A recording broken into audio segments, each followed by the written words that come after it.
Assalamu alaikum. Today our topic is chemical combinations which is chapter 2. Chemical combination से क्या समझ में आती है हमें कि before reaction and after reaction जो भी केमिकल्स हैं उनमें क्या क्या चेंजेस आ रही हैं। जैसे कि यहाँ पर लिखा हुआ है chemistry deals with the matter. सबसे पहले आपको ये पता होना चाहिए कि मैटर क्या है।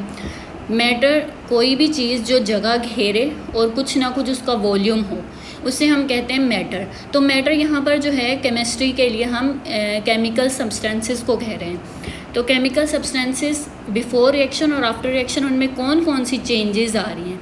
चेंजेस से मुराद ये है कि पहले रिएक्टेंट कुछ और था और प्रोडक्ट बनने के बाद जो है वो उसमें चेंजेस आई, तो वो क्या चेंजेस आई और क्या बना वो। तो हम ये जो चेंजेस है ये किस रूल्स को फॉलो कर रही हैं, कौन से रूल्स को फॉलो करते हुए ये चेंजेस आ रही हैं केमिकल सब्सटेंसेस के अंदर, हम ये पढ़ेंगे लॉज ऑफ केमिकल कॉम्बिनेशंस के ज़रिए। लॉज ऑफ केमिकल कॉम्बिनेशन में सबसे पहला लॉ है law of conservation of mass. Conserve का मतलब होता है कि एक तरह से जैसा पहले जो चीज़ थी वो वैसी की वैसी ही रहे, उसमें कोई भी चेंजिंग ना आए। कंजर्व का मतलब है महफूज रखना, मतलब कि जो चीज़ पहले जैसी थी वो वैसी ही रहेगी। कंजर्वेशन ऑफ मास, कंजर्वेशन समझ में आ गया। अब हमारे पास है मास। मास आपको पता है क्या होता है, ठीक है। यहाँ पर जो मास है वो केमिकल सब्सटेंसेस के लिए यूज़ हुआ है। तो लॉ ऑफ कंजर्वेशन ऑफ मास में हमारे पास ये मास दिया गया लेवॉइजर के ज़रिए। लेवॉइजर ने ये मास दिया और उसकी स्टेटमेंट ये है कि कोई भी केमिकल रिएक्शन, अगर कोई भी केमिकल सब्सटेंस है ड्यूरिंग केमिकल रिएक्शन, अगर उसका वेट रिएक्शन से पहले हम वे करें और रिएक्शन के बाद उसका वे करें, तो रिएक्शन से पहले जो वे था रिएक्शन के बाद भी वही वे रहेगा in a isolated system. Isolated system का मतलब होता है कोई भी वो system, let suppose we have a container and उस कंटेनर के अंदर कोई भी केमिकल सब्सटेंस है, उस केमिकल सब्सटेंस वो आइसोलेटेड सिस्टम है, उसको पूरा कवर किया हुआ है। आइसोलेटेड सिस्टम का मतलब है कि ना ही अंदर से कोई चीज़ बाहर जा सकती है और ना ही बाहर से कोई चीज़ अंदर आ सकती है। तो यहाँ पर जो आइसोलेटेड सिस्टम का वर्ड यूज़ किया है, लेवॉइजर ने कहा था कि कोई भी आइसोलेटेड अगर सिस्टम होगा और उसमें हम केमिकल रिएक्शन परफॉर्म करेंगे तो केमिकल रिएक्शन से पहले हम केमिकल सब्सटेंसेस का वे कर लेंगे, ठीक है। जैसे कि आप शुगर ले लें, ठीक है, उसको पानी में मिक्स करने से पहले आप उसका वे कर लें, उसका वे आ गया 2 ग्राम। तो after chemical reaction, chemical reaction का मतलब ये है कि जब वो पानी में डिसॉल्व हो जाएगी तब उसका आप जब बाद में उसका वे करेंगे तो उस शुगर का वे वही रहेगा जो केमिकल रिएक्शन से पहले था। उसका मास जो है कंजर्व रहा, मास में कोई चेंजेस नहीं आए। तो लेवॉइजर ने कहा, इसकी स्टेटमेंट बुक में भी लिखी हुई है, अगर मैं बुक वाली स्टेटमेंट पढ़ूँ तो उसमें लिखा हुआ है कि in any chemical reaction the initial weight of reacting substances is equal to the final weight of the products। reacting substances कौन से हैं? जो रिएक्शन कर रहे हैं, ठीक है, जो रिएक्शन में पार्ट लेंगे, और जो है उनका वे बिल्कुल इक्वल होगा उसके वे के जो कि हमें प्रोडक्ट मिलेगी, ठीक है। जो हमें बाद में रिएक्शन के बाद मिलती है वो हमारी प्रोडक्ट होती है। तो ये हो गया लॉ ऑफ कंजर्वेशन ऑफ मास। अब इसकी जो वेरिफिकेशन दी वो किसने दी? लैंडोल्ट एक्सपेरिमेंट। लैंडोल्ट ने इसने प्रैक्टिकल इसकी वेरिफिकेशन दी about different chemical reaction to test the validity of law of conservation of mass. इसने इस लॉ की वैलिडिटी बताई कि ये लॉ किस तरह वैलिड है और आगे इसकी फर्दर वेरिफिकेशन बताई। तो लैंडोल्ट एक्सपेरिमेंट जो है, इसने लैंडोल्ट ने किया क्या? उसने एक एक्सपेरिमेंट परफॉर्म किया। उस एक्सपेरिमेंट के लिए उसने एच शेप ट्यूब ली।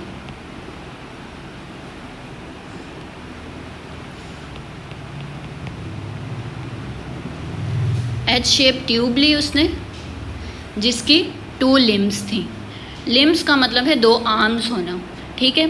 2 इसकी लिम्स थी, limb A and limb B, ठीक है। क्या वर्ड यूज़ करी हूँ मैं? लिम्ब। तो लिम्ब ए में इसने ये एक ट्यूब ले ली, इसने ट्यूब पूरी तरह से बंद है, ठीक है। इसमें ना जो इसने केमिकल सब्सटेंस जा रहा है ना डाला है वो ना ही बाहर जा सकता है और ना कोई दूसरा केमिकल सब्सटेंस अंदर आ सकता है। तो लैंडोल्ट ने एच शेप ट्यूब ली, उसकी एक लिम्ब जिसका नाम है ए ट्यूब के अंदर उसने डाल दिया केमिकल सब्सटेंस AgNO3। AgNO3 का क्या नाम है? Silver nitrate. सिल्वर नाइट्रेट इसने डाल दिया। तो आपको सबसे पहले तो केमिकल सब्सटेंसेस के नेम्स आने चाहिए कि इसका नाम क्या है, ठीक है। जो Ag है वो है सिल्वर और जो NO3 है वो है नाइट्रेट। इस तरह इसका नाम होगा सिल्वर नाइट्रेट। Silver nitrate. अच्छा, जो ये इक्वेशन में आगे ये मैं इक्वेशंस की जो फर्दर चीज़ें हैं वो भी बता दूं एक्सपेरिमेंट के ज़रिए। जो इक्वेशन में AgNO3 के नीचे AQ लिखा हुआ है, वो AQ क्या है? ये जो AQ है वो है एक्वस। तो इसमें ये इक्वेशन के केमिकल सब्सटेंसेस के नीचे क्यों लिखा जाता है? ये केमिकल सब्सटेंसेस की नेचर बताई जाती है। नेचर का मतलब है कि वो सॉलिड फॉर्म में है, लिक्विड फॉर्म में है या फिर गैस फॉर्म में है। अगर तो वो सॉलिड फॉर्म में होगा कोई भी केमिकल सब्सटेंस, अगर उसके नीचे लेट सपोज S लिखा हुआ है, जैसे कि यहाँ पर AgCl के नीचे S लिखा हुआ है, तो इसका मतलब है ये है सॉलिड, ठीक है, सॉलिड फॉर्म में है। और अगर AQ लिखा है तो इसका मतलब है एक्वस। AQ का मतलब है एक्वस, ठीक है। एक्वस का मतलब है लिक्विड, तो हम L भी लिख सकते हैं और एक्वस भी लिख सकते हैं। और अगर सॉलिड और एक्वस लिक्विड के अलावा कुछ लिखा है, जैसे कि लेट सपोज लिखा हुआ हो G, केमिकल सब्सटेंस के नीचे G लिखा होगा तो उसका मतलब है वो क्या है? गैस, गैस फॉर्म में। उसकी नेचर क्या है? गैशियस नेचर है वो। तो यहाँ पर आप दोबारा इस एक्सपेरिमेंट में आ जाते हैं। AgNO3 के नीचे लिखा हुआ है AQ, मतलब aqueous solution of silver nitrate को मिक्स करेंगे हम। दूसरे लिम्ब में हमने लिया, लिम्ब जो B है उसमें हमने HCl का सोल्यूशन ले लिया, that is aqueous solution. Aqueous solution को जब हम HCl और AgNO3 को मिक्स करेंगे तो ये क्या बन जाएगा? AgCl रिप्लेसमेंट हो जाएगी। Ag जो है वो रिएक्ट करेगा Cl के साथ और NO3 रिएक्ट करेगा हाइड्रोजन के साथ, ठीक है। अच्छा, इसका नाम क्या है? H क्या है? हाइड्रो यूज़ करते हैं H के लिए हम, और C क्या है? क्लोरीन। तो ये है हाइड्रोक्लोरिक एसिड, बुक में लिखा हुआ है इसका नाम हाइड्रोक्लोरिक एसिड। तो ये जब रिएक्ट करेगा AgNO3 HCl के साथ तो ये होगा AgCl, that is silver chloride. इसके वाइट प्रेसिपिटेट्स बन जाएंगे। प्रेसिपिटेट्स का मतलब है कुछ भी सस्पेंडेड सॉल्यूशन, वाइट प्रेसिपिटेट्स बन जाएंगे, ठीक है। जेलेटिनियस जो मिक्सचर होता है ना, जेलेटिनियस मतलब जेली टाइप का, उस तरह के उसके प्रेसिपिटेट्स बन जाएंगे AgCl के। और उसका जो दूसरा प्रोडक्ट होगा वो होगा HNO3। ये है नाइट्रिक एसिड। HNO3 क्या है? नाइट्रिक एसिड एक्वस सॉल्यूशन में। तो यहाँ पर दो बातें हैं। एक तो है कि AgCl ने रिप्लेस किया HCl को, AgCl बन गया, और नाइट्रेट ने रिप्लेस किया हाइड्रोजन को, HNO3 बन गया, ठीक है। तो यहाँ पर जो लैंडोल्ट एक्सपेरिमेंट है उसने इन दोनों ट्यूब्स में सबसे पहले AgNO3 देन लिम्ब B में उसने HCl फिल कर दिया। फिल करने के बाद उसने सबसे पहले इस ट्यूब का पूरी की पूरी ट्यूब का as a vertical position, vertical position का मतलब ये है कि बिल्कुल सीधी, ठीक है, इसे मिक्स नहीं होने देना। वर्टिकल पोजीशन का वर्ड यहाँ पे इसलिए यूज़ किया है कि बिल्कुल एज इट इज़ इसको उठा के वे कर लिया, वे मशीन के ऊपर, ठीक है, वे कर लिया। मिक्स करने से पहले, before mixing, the tube was weighed initially in a vertical position so that the solution should not intermix with each other. उसने वे कर लिया। लेट सपोज इसका जो H शेप ट्यूब का जो वे है वो आ गया 50 ग्राम, ठीक है, बिफोर मिक्सिंग 50 ग्राम आ गया। फिर उसने वे करने के बाद उसने अच्छी तरह इसको शेक किया, अच्छी तरह ट्यूब को क्या कर दिया? शेक कर दिया। शेक का मतलब है कि इसको मिक्स किया, ठीक है। इसको मिक्स करने के बाद जो रिएक्टेंट है वो मिक्स हो जाएगा HCl के साथ। दोनों रिएक्टेंट है AgNO3 और HCl, दोनों एक दूसरे के साथ क्या हो जाएंगे? मिक्स हो जाएंगे। इसने अच्छी तरह शेक किया ताकि दोनों रिएक्टेंट्स क्या हो जाएं? मिक्स हो जाए। तो इसने मिक्स करने के बाद आफ्टर मिक्सिंग इसने दोबारा वे किया। दोबारा वे करने के बाद भी जो H शेप ट्यूब का वे है वो 50 ग्राम ही आया। तो जैसे कि आपने ऊपर देखा कि लॉ ऑफ कंजर्वेशन ऑफ मास हमें क्या बताता है कि बिफोर मिक्सिंग जब हम वे करेंगे रिएक्शन होने से पहले और रिएक्शन होने के बाद जो प्रोडक्ट का मास है वो बिल्कुल सेम रहेगा, उसमें कोई चेंजेस नहीं आएंगी। तो लैंडोल्ट ने भी इसे वेरीफाई कर दिया कि हमने इसे जब मिक्स नहीं किया था ट्यूब को, सॉल्यूशन वैसे के वैसे ही थे दोनों AgNO3 एंड HCl, तब भी उसका वे 50 ग्राम ही आया था। लेकिन जब हमने मिक्स कर दिया, शेक कर दिया ट्यूब को अच्छी तरह, मिक्स करने के बाद भी जब दोबारा वे मशीन पे हमने इसका वे किया तो इसका वे 50 ग्राम ही आया, इसमें कोई चेंजेस नहीं आई। ऑल्दो इसके वाइट प्रेसिपिटेट्स बने, आपको लग रहा हो कि वाइट प्रेसिपिटेट्स बने तो कुछ हैवी सा हो गया होगा या फिर इसका मास बढ़ गया होगा, क्योंकि पहले तो एक्वस सॉल्यूशन था फिर सॉलिड फॉर्म में आ गया, तो जाहिर सी बात है आपको लगा होगा कि मास बढ़ गया होगा, लेकिन यहाँ मास सेम रहा क्योंकि सारे केमिकल्स वही हैं, कोई चेंजेस नहीं आई, आइसोलेटेड सिस्टम था, इसलिए जो मास रिएक्शन से पहले था वही मास रिएक्शन के बाद रहेगा। ये हमें किसने बताया? लॉ ऑफ कंजर्वेशन ऑफ मास ने। और इसकी वेरिफिकेशन किसने दी? लैंडोल्ट ने, बाय लैंडोल्ट एक्सपेरिमेंट। और एक और चीज़ बताती चलूँ कि यहाँ पर जो है ये तो लॉ ऑफ कंजर्वेशन ऑफ मास हो गया, ठीक है। दूसरी जो चीज़ इक्वेशन में मैंने आपको पहली जो चीज़ बताई है वो है नेचर, केमिकल सब्सटेंसेस की नेचर, ठीक है। क्या क्या हो सकती है? सॉलिड हो सकती है, लिक्विड हो सकती है, गैस हो सकती है, और लिक्विड को इन्होंने एक्वस में भी लिखा हुआ है। तो ये तो हो गई नेचर। नेचर का मतलब है कि वो कौन सी मतलब नेचर में पाया जाता है, सॉलिड में है, लिक्विड में है या गैस में है। एक चीज़ तो ये हो गई। जो दूसरी चीज़ आपको बतानी है वो इस इक्वेशन को देखें। इस इक्वेशन को देखते हुए मैंने ये चीज़ बतानी है कि जब भी मैं कोई ये वाला वर्ड यूज़ करूँ, रिएक्टेंट या फिर प्रोडक्ट, तो रिएक्टेंट क्या है? हमेशा इक्वेशन को इस फॉर्म में लिखा जाता है, मतलब कि एरो होता है बीच में, यहाँ पर भी केमिकल सब्सटेंसेस होंगे और यहाँ पर भी केमिकल सब्सटेंसेस होंगे। तो एरो के जो लेफ़्ट वाली साइड है इसे हम कहते हैं रिएक्टेंट, इसे हम क्या कहते हैं? रिएक्टेंट। और जो एरो के राइट वाली साइड है इसे हम बोलेंगे प्रोडक्ट। मतलब कि रिएक्टेंट क्या था? AgNO3 सिल्वर नाइट्रेट, ठीक है। अब मैं पूरा नाम लूँगी, AgNO3 नहीं बोलूँगी दोबारा। Silver nitrate and hydrochloric acid जब मिक्स हुए, ये रिएक्टेंट, दो रिएक्टेंट हैं यहाँ पर, सिल्वर नाइट्रेट है और HCl है। दो रिएक्टेंट जब इंटरमिक्स हुए तो उन्होंने क्या फॉर्म किया? प्रोडक्ट सिल्वर क्लोराइड और नाइट्रिक एसिड, ठीक है। यहाँ पे हमें दो रिएक्टेंट है और दो प्रोडक्ट मिले। ये चीज़ क्या है? रिएक्टेंट, और ये चीज़ क्या है? प्रोडक्ट। तो ये था लॉ ऑफ कंजर्वेशन ऑफ मास, और इसमें मैंने कुछ आप लोगों को एक्स्ट्रा चीज़ें भी बताई हैं। अच्छा, फिर दूसरा लॉ है वो है लॉ ऑफ डेफिनेट प्रोपोर्शन, या फिर इसका जो दूसरा नाम है वो है लॉ ऑफ कांस्टेंट कॉम्पोजिशन और लॉ ऑफ फिक्स्ड प्रोपोर्शन, ठीक है।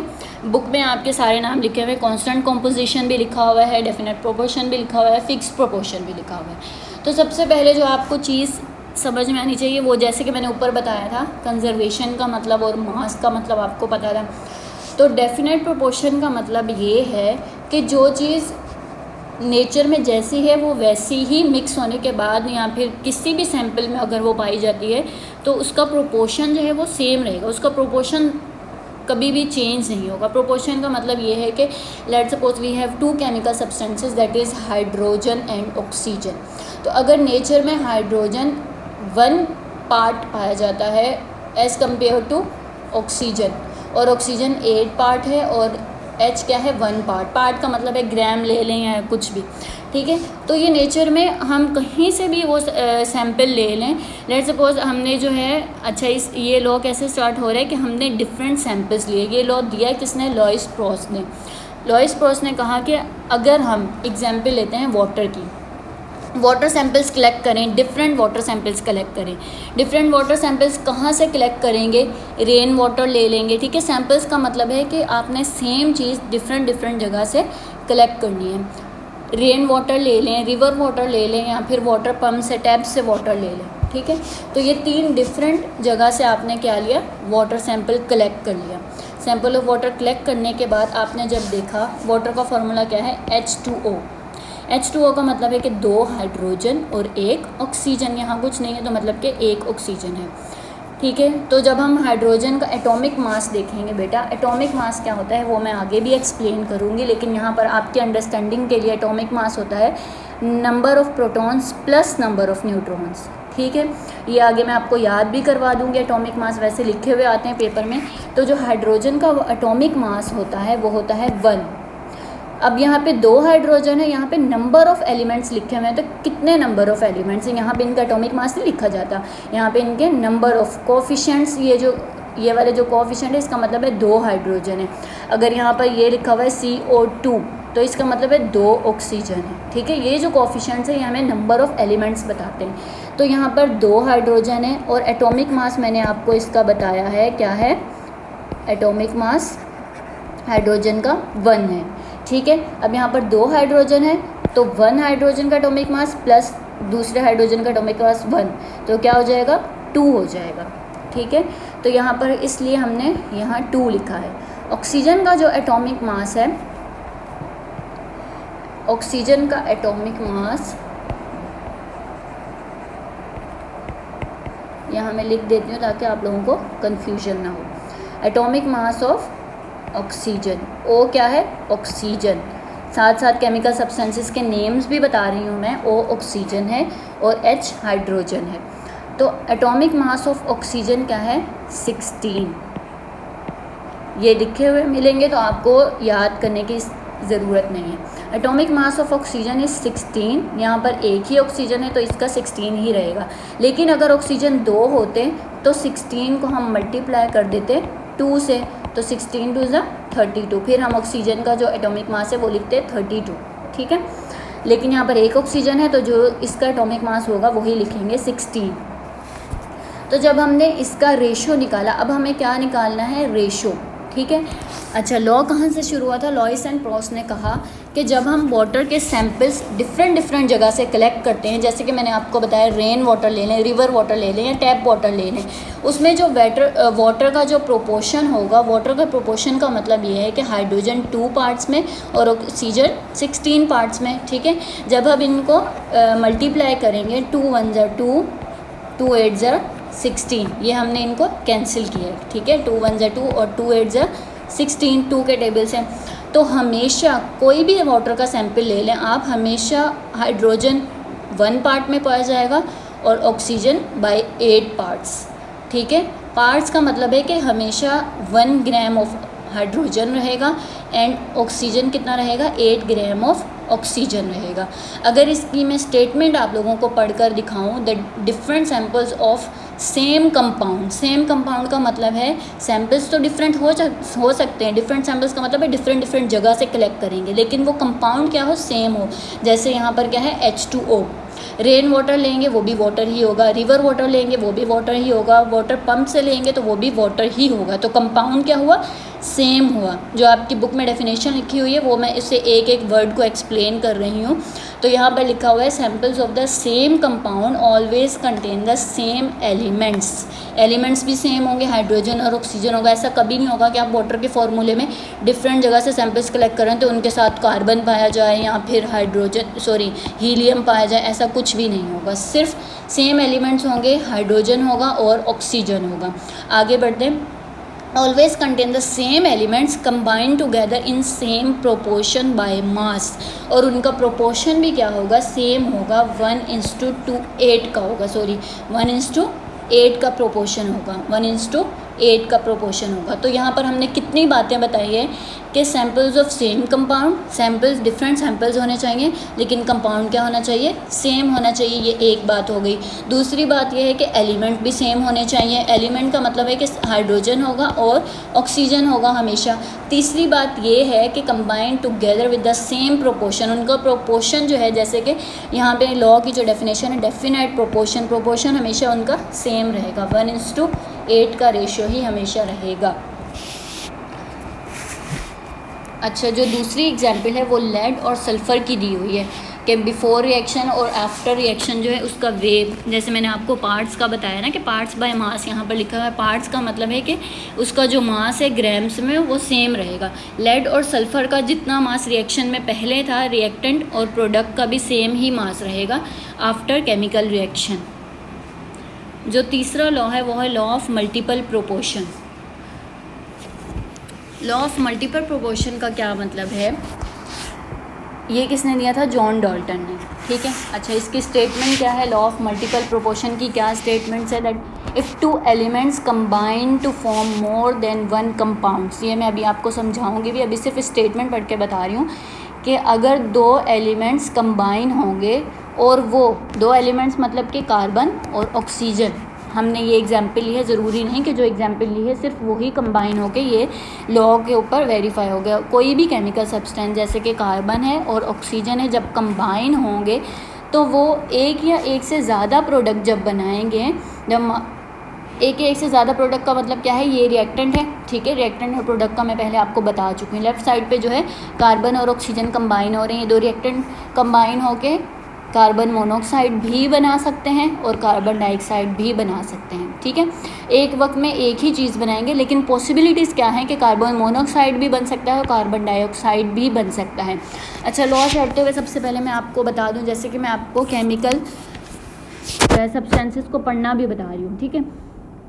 तो यहाँ पर जो सी है वो है कार्बन, ठीक है। सी क्या है, कार्बन।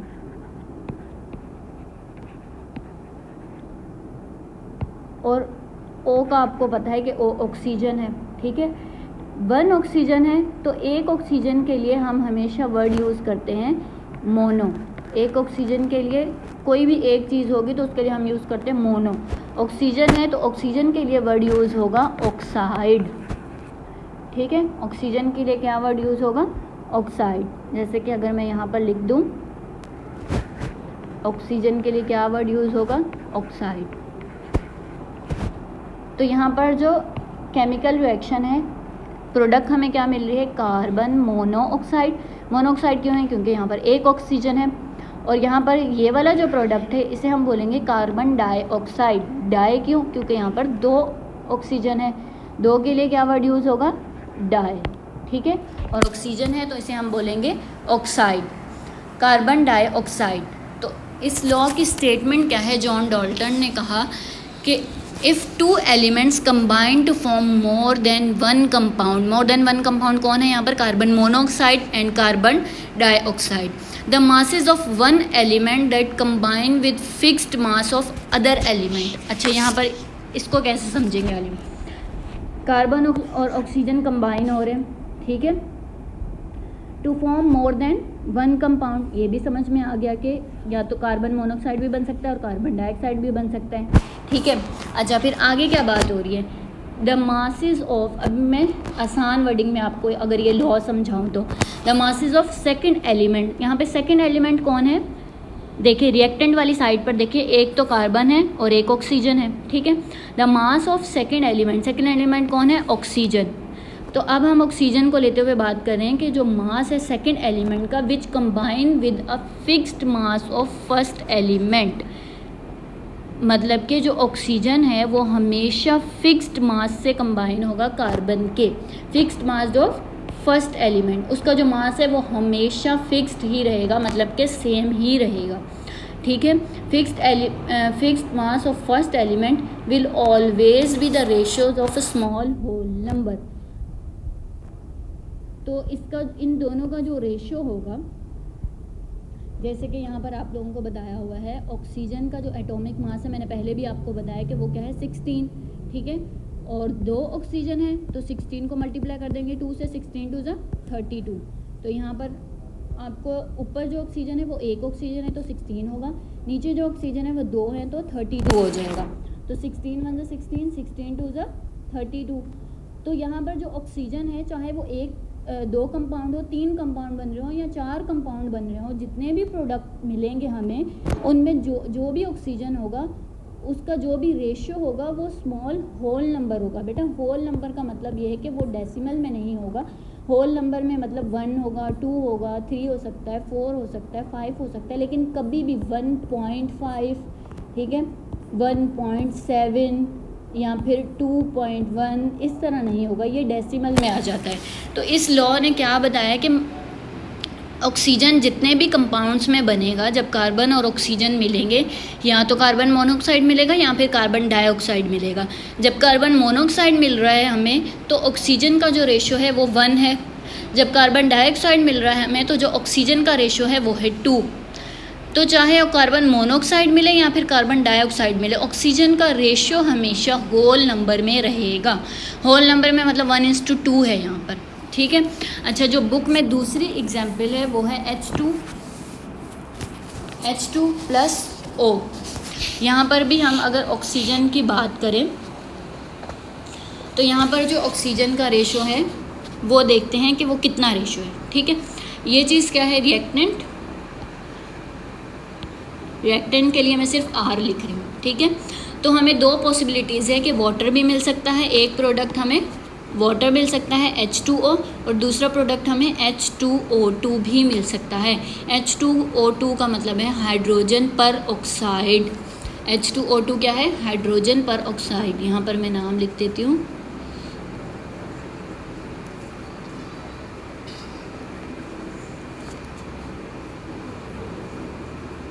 हाइड्रोजन पर ऑक्साइड भी मिलेगा। अब हमें जैसे कि ऊपर हमने बताया कि ऑक्सीजन जो है उसका जो रेशो होगा दोनों प्रोडक्ट्स में, उसका जो रेशो हो इन दोनों प्रोडक्ट्स में उसका रेशो सेम होल नंबर रहेगा। सॉरी, सेम नहीं होगा बल्कि होल नंबर में होगा, चाहे वो नंबर कुछ भी हो, 2 हो 3 हो, कुछ भी हो सकता है, ठीक है। यहाँ पर जो ऑक्सीजन है वो एक ऑक्सीजन है तो इसका एटॉमिक मास है 16। यहाँ जो ऑक्सीजन है वो क्या है 16 मल्टीप्लाई बाय 2, तो 16 टू द 32, ठीक है। तो यहाँ पर इसका, यहाँ पर भी ऑक्सीजन का रेशो 16 और यहाँ पर 32, ठीक है। तो अब जो है 16 1 ज़ा 16, 16 2 ज़ा 32, तो रेशो क्या हुआ, होल नंबर हुआ 1:2। ये इत्तेफाक की बात है कि यहाँ पर भी 1:2 का ही है, लेकिन अगर आप कोई और एग्जाम्पल उठाएंगे उसमें भी ऑक्सीजन को देखेंगे तो वो भी होल नंबर में ही होगा। तो इस लॉ से हमें क्या पता चला कि अगर दो कंपाउंड्स आपस में मिलेंगे, आसान वर्डिंग में अगर मैं बताऊं कि दो केमिकल सब्सटेंसेस जब कंबाइन होंगे तो जो दूसरा मतलब ऑक्सीजन जो है कार्बन के फिक्स मास से अगर कंबाइन होगा, फिक्स मास से मतलब कि एक ही कार्बन होगा, ठीक है। कार्बन मोनोऑक्साइड में भी कार्बन ही पहला वो है एलिमेंट है और कार्बन डाइऑक्साइड में भी पहला जो एलिमेंट है वो कार्बन ही है। तो जो फिक्स्ड मास ऑफ कार्बन से जब कंबाइन होगा तो ऑक्सीजन के मिलने का जो रेशियो है वो स्मॉल होल नंबर होगा। ऑक्सीजन के मिलने का जो रेशियो है, मिलने का मतलब कि केमिकल रिएक्शन करने का, केमिकल सब्सटेंसेस के बाद जो प्रोडक्ट मिलेगा उसका रेशियो हमेशा स्मॉल होल नंबर ही रहेगा। जैसे कि यहाँ पर 1:2 का रेशियो मिला है हमें दोनों एग्जाम्पल्स में। तो अब आ जाते हैं चौथे लॉ पर। फोर्थ लॉ क्या है, law of reciprocal proportion. Law of reciprocal proportion किसने दिया, रिचर्ड ने, ठीक है। अच्छा, इसकी स्टेटमेंट क्या है, स्टेटमेंट है कि it states that when two different elements separately combine. अच्छा, स्टेटमेंट को पढ़ते हुए आपने ये समझना है, ठीक है। तो कंसंट्रेट करें लेक्चर पर कि जब व्हेन टू डिफरेंट एलिमेंट्स, दो डिफरेंट एलिमेंट का मतलब है, जैसे यहाँ पर एग्जांपल के साथ ही मैं समझाऊंगी क्योंकि वैसे समझ नहीं आएगा। तो दो केमिकल जो सब्सटेंसेस हैं जैसे कि कार्बन और हाइड्रोजन, यहाँ पर दो chemical substances, different chemical substances जो हैं कंबाइन होंगे फिक्स मास के ऑफ थर्ड एलिमेंट, ठीक है। जैसे कि कार्बन है और हाइड्रोजन है, दोनों कंबाइन होंगे किसके साथ, अपने थर्ड एलिमेंट ऑक्सीजन के साथ, ठीक है। यहाँ पर 3 एलिमेंट्स की बात हुई है कि जब दो डिफरेंट एलिमेंट जैसे कि कार्बन और हाइड्रोजन, दूसरा क्या है हाइड्रोजन, कंबाइन होंगे, दोनों सेपरेटली कंबाइन होंगे। सेपरेटली कंबाइन होने का मतलब ये है कि कार्बन अलग से ऑक्सीजन के साथ कंबाइन होगा और हाइड्रोजन अलग से ऑक्सीजन के साथ कंबाइन होगा, ठीक है। तो जब कार्बन ऑक्सीजन के साथ कंबाइन हो या फिर हाइड्रोजन ऑक्सीजन के साथ कंबाइन होगा, तो यहाँ तक समझ में आ गई, ठीक है। Fix third element the proportion in which they combine, तो ये किस प्रोपोर्शन के साथ कंबाइन होंगे, या तो इनका जो रेशो है वो सेम रेशो होना चाहिए, ठीक है। कार्बन ऑक्सीजन के साथ मिलके कार्बन मोनोऑक्साइड बनाएं या फिर कार्बन डाइऑक्साइड बनाएं, इसका जो रेशो है वो हमेशा सेम रहेगा, जैसे कि हमने ऊपर बात की थी।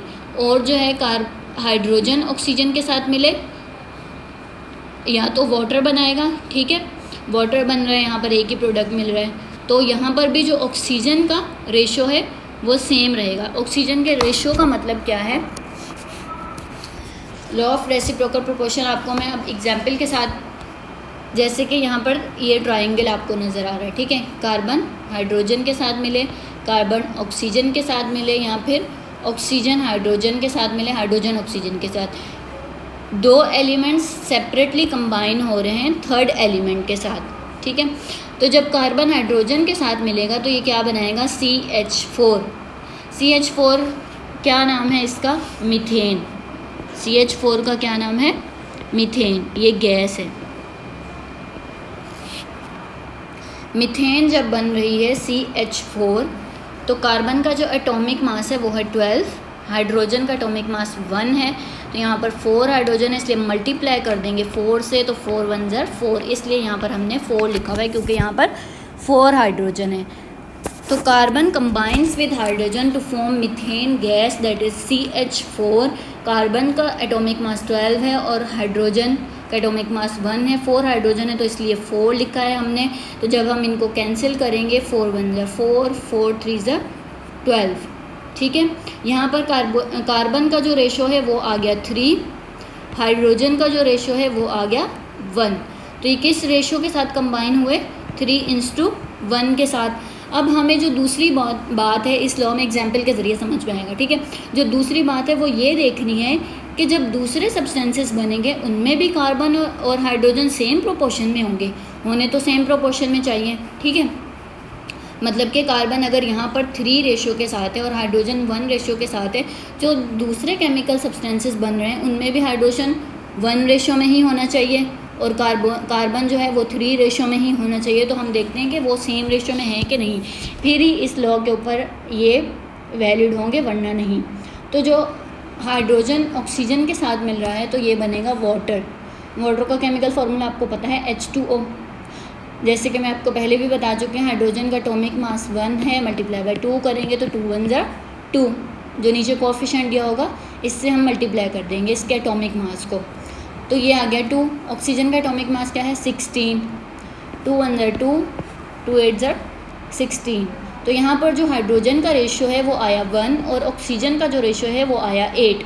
1:8 का रेशियो है, 1:8। और CH4 में जो H था उसका रेशियो भी 1 था। H2O में जो H है उसका रेशियो भी 1 है, ठीक है, 1 है उसका रेशियो।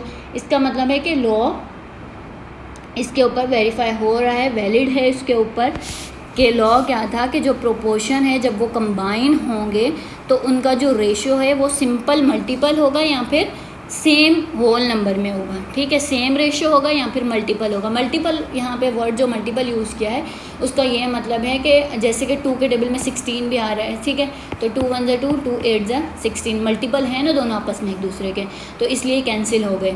यहाँ पर भी 4 के टेबल में 4 1 ज़र 4, 4 3 ज़र 12, जिससे भी हम कैंसिल कर रहे हैं उसके टेबल में दूसरा नंबर आ रहा है। 4 का जो मल्टीपल है वो 12 है, इसलिए हमने मल्टीपल का वर्ड यूज़ किया। अच्छा, जो तीसरा हमें प्रोडक्ट मिल रहा है वो है कार्बन डाइऑक्साइड। कार्बन का जो एटॉमिक मास है वो है 12, ऑक्सीजन का जो एटॉमिक मास है 16 है, तो यहाँ पर 2 लिखा हुआ है। 16 को 2 से मल्टीप्लाई करेंगे, 16 2 ज़र 32, इसलिए यहाँ पर हमने 32 लिखा है, ठीक है। यहाँ पर मैं आपको लिख के भी दे देती हूँ कि ऑक्सीजन का जो एटॉमिक मास था वो है 16 मल्टीप्लाई बाय 2 करेंगे, 16 2 ज़र 32, तो इसलिए हमने यहाँ पर क्या लिखा है 32।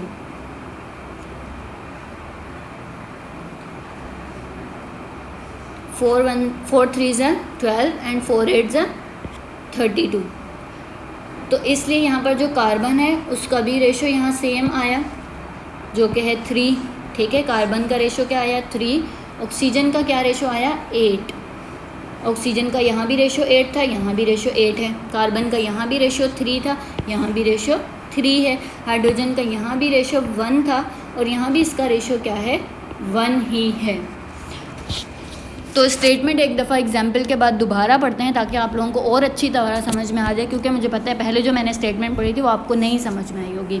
अब आपको समझ में आ गई होगी, अपने आपने जहन में बना लिया होगा कि कोई भी 2 केमिकल सब्सटेंसेस जब सेपरेटली कंबाइन होंगे तीसरे केमिकल एलिमेंट से या तीसरे सब्सटेंस से, तो उनका जो रिएक्शन करने का जो रेशो है वो या तो सेम रेशो होगा, ठीक है, जो भी प्रोडक्ट वो बनाएंगे। जैसे कि यहाँ पे CH4 बना तो C का जो रेशो था वो यहाँ भी 3 था, ठीक है, यहाँ भी 3 था, तो उनका जो मिलने का रेशो है वो या तो सेम होगा या फिर मल्टीपल होगा उसके पहले वाले से। मल्टीपल मतलब कि 4 1 4 है तो इसका मल्टीपल 4 3 12, ठीक है, कैंसिल हो सकते हैं इसके, तो एक दूसरे के मल्टीपल होंगे। तो स्टेटमेंट क्या है, when two different elements separately combine with fixed mass of third element, the proportions in which they combine with one another shall be either in the same ratio or some multiple of it। ठीक है, तो ये law यहाँ पर ख़त्म हो रहा है। अच्छा, इसकी जो दूसरी एग्जाम्पल बुक में दी हुई है, बुक में इसकी जो दूसरी एग्जाम्पल है वो भी आप लोग देखिएगा, और कुछ नहीं समझ में आए तो वो फिर आप ग्रुप में पूछ लीजिएगा। इसकी जो दूसरी एग्जाम्पल है वो है oxygen, carbon and S. S क्या है, सल्फर, ठीक है, एस क्या है, सल्फर।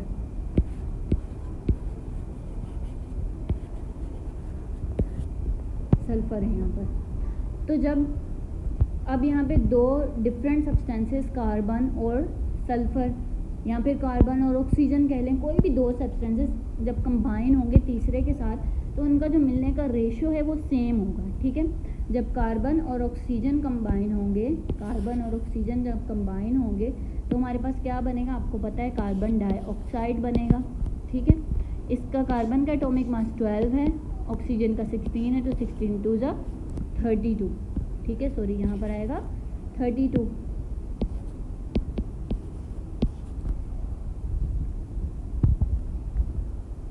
और जब सल्फ़र ऑक्सीजन के साथ मिलेगा तो ये बनाएगा सल्फ़र डाइऑक्साइड। दो ऑक्सीजन है तो डाइऑक्साइड। सल्फ़र का एटॉमिक मास भी 32 है, ऑक्सीजन का एटॉमिक मास 16 है, 16 को 2 से मल्टीप्लाई करेंगे तो ये भी 32 हो जाएगा। ठीक है,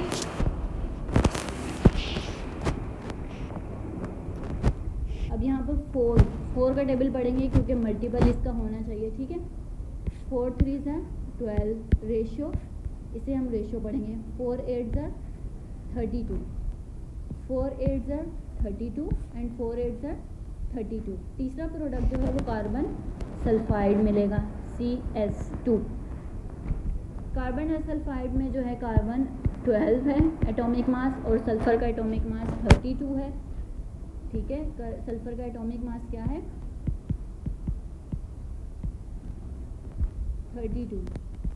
32 को जब हम 2 से मल्टीप्लाई करेंगे तो ये क्या हो जाएगा, 64।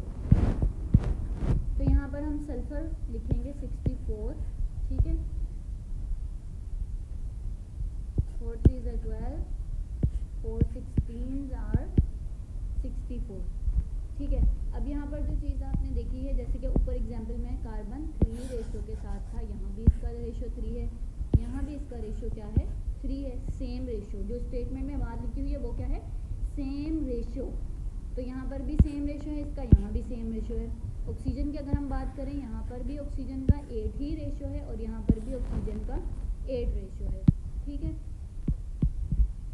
अच्छा, अगर हम सल्फर की बात करें, सल्फर का जो रेशो है वो 16 है, यहाँ पर भी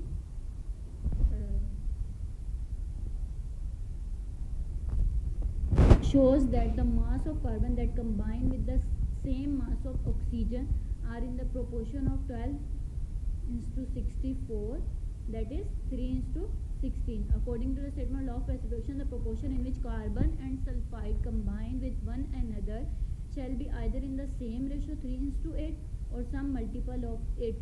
अब यहाँ पर देखो, सल्फर यहाँ पर 8 है लेकिन यहाँ पर 16 है, लेकिन 4 का ही मल्टीपल है, 4 का ही क्या है, मल्टीपल है। दो बातें हुई है ना यहाँ पर, यहाँ तो रेशियो सेम होगा लेकिन ये दूसरी एग्जांपल में सल्फर का रेशियो सेम नहीं है, 8 रेशियो है इसका। ठीक है, और यहाँ पर इसका रेशियो 16 है, तो आप ये नहीं समझेगा कि ये स्टेटमेंट गलत हो गई, क्योंकि जो स्टेटमेंट में बात लिखी हुई है वो है सेम रेशियो और की बात की हुई। यहाँ तो रेशियो सेम होगा, यहाँ फिर सिंपल मल्टीपल होगा। ठीक है, 4 का मल्टीपल है ये, 4 8 32, यहाँ पर भी 4 का ही मल्टीपल है, 4 16 64, मतलब कि 4 के टेबल से दोनों कैंसिल हो रहे हैं, तो इसलिए ये लॉ भी यहाँ पे वेरीफाई हो गया।